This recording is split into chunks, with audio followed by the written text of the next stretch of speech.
मूग, डाळ, हरभरे, हरभरा, मका, ज्वारी. आता हे टाकायचं, ह्याच्यावर असं टाकायचं.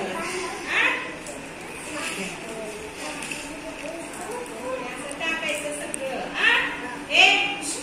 बरी इकडे बघायचं. मी विचारलं नाही नंतर काय केलं. परत आपण आता टाकलं ना, बघा सगळ्यांनी टाकलं ना, त्याच्यात आपण परत माती टाकणार आहे. परत हे झाकून टाकायचं. असं मातीवर काय टाकलं रे आपण?